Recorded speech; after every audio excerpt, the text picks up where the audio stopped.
Elias Thorne, 83, stood in the bustling concourse of Titan Stadium, his worn baseball cap clutched tightly in one hand, his printed e-ticket in the other. The chilly autumn air nipped at his fingers, but the warmth of anticipation glowed within him.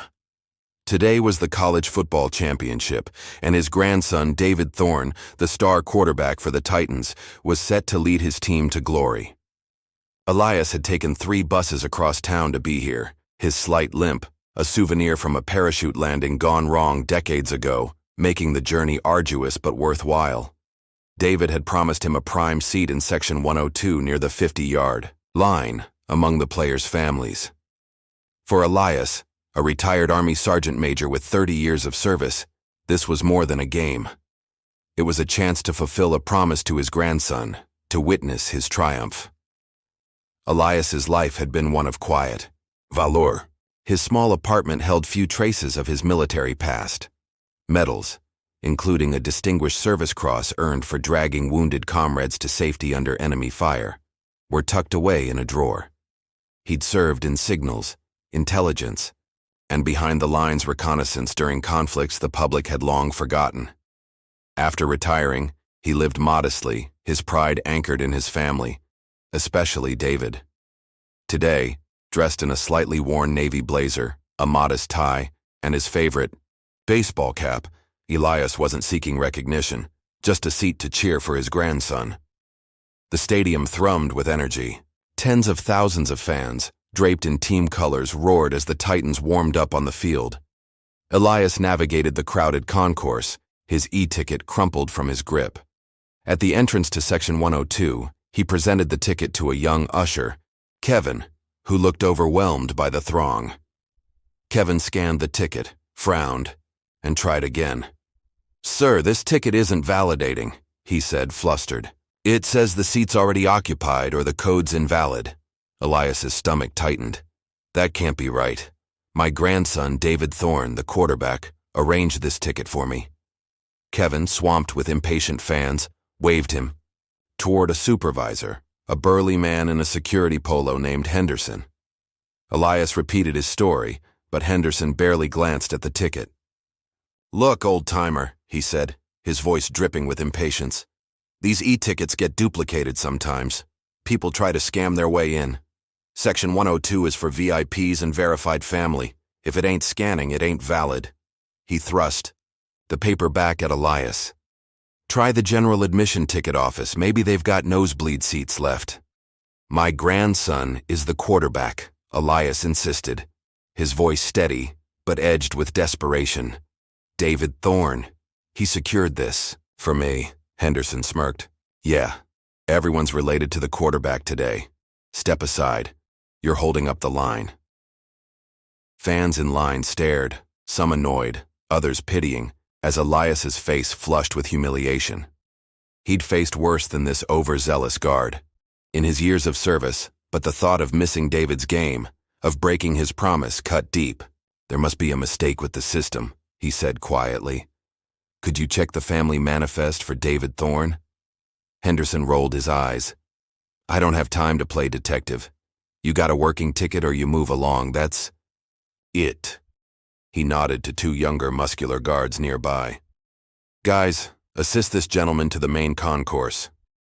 The word assist was a thinly veiled order for removal. The guards stepped forward, one gripping Elias's arm firmly. "Come on, Pop, let's go. Don't make a scene."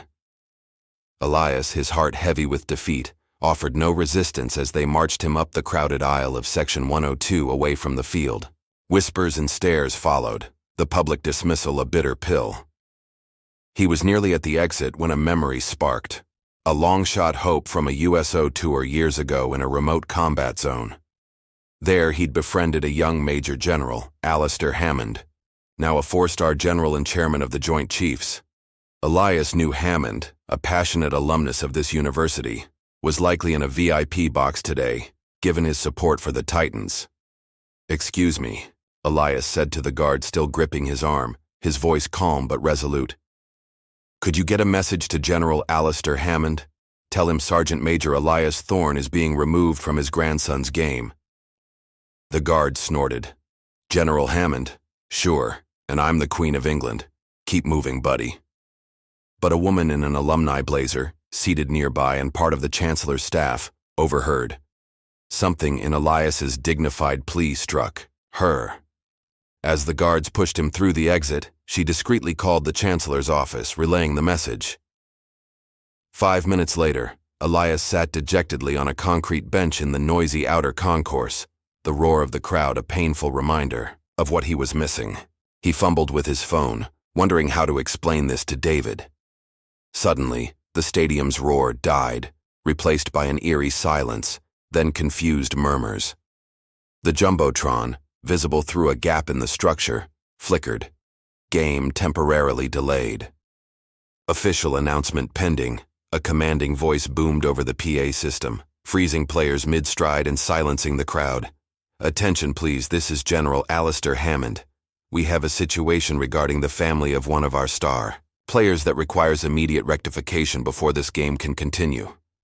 Inside, all eyes turned to the VIP box where Hammond stood, microphone in hand, his expression thunderous. It has come to my attention that Sergeant Major Elias Thorne, a decorated combat veteran, the grandfather of our quarterback David Thorne and my personal guest, has been improperly and disrespectfully removed from his designated family seating by stadium security. This is an unacceptable outrage. Henderson, the security supervisor, froze near the sideline, dread washing over him. The two guards who had escorted Elias exchanged panicked glances. Hammond's voice grew sharper. Sergeant Major Thorne is a man who served this nation with extraordinary distinction. He is a hero in the truest sense. The suggestion that he would scam his way into a football game or doesn't fit the profile for family seating is an insult to him, to every person who has worn this country's uniform, and to the spirit of this university, which prides itself on honoring its veterans. He paused, his gaze sweeping the silent stadium. This game will not resume until Sergeant Major Thorne is located, personally apologized to by the head of stadium security and the university chancellor, and escorted back to his rightful seat in Section 102 with the honor he is due. The security personnel involved will be immediately removed from their posts for the remainder of this game, and their conduct will be reviewed by university authorities. Hammond looked directly at the TV cameras. To Sergeant Major Thorne, if you can hear me, sir, your grandson David and this university are immensely proud of you. We await your return so we can all witness the victory you came to see him achieve. We will hold the game. The PA clicked off. Silence gave way to murmurs, then a roar of applause. Confused, then supportive, then outraged at the injustice. On the sideline, David, briefed by his coach, looked toward the VIP box, his face a mix of shock, anger, and pride. He gave Hammond a sharp nod. Outside, the concourse erupted into action. The Chancellor, Athletic Director, and Head of Security converged on Elias's bench. Henderson, ashen-faced, was summoned. The guards who had removed Elias were publicly relieved of their duties. The Chancellor approached Elias, his voice heavy with remorse. Sergeant Major Thorne, there are no words to express how sorry I am for this unacceptable treatment. Please allow me to escort you to your seat. You are our most honored guest. Elias, overwhelmed but resolute, accepted the Chancellor's arm. As he re-entered Section 102, not with guards but with the Chancellor and General Hammond descending to meet him, the crowd rose in a deafening standing ovation. David ran to the field's edge, waving, his eyes shining. Elias, tears streaming down his face, raised his baseball cap over his heart. Seated in the best seat in Section 102, Elias watched David play the game of his life, fueled by a new fire, leading the Titans to victory. The incident became university legend. Security protocols were overhauled, Henderson demoted.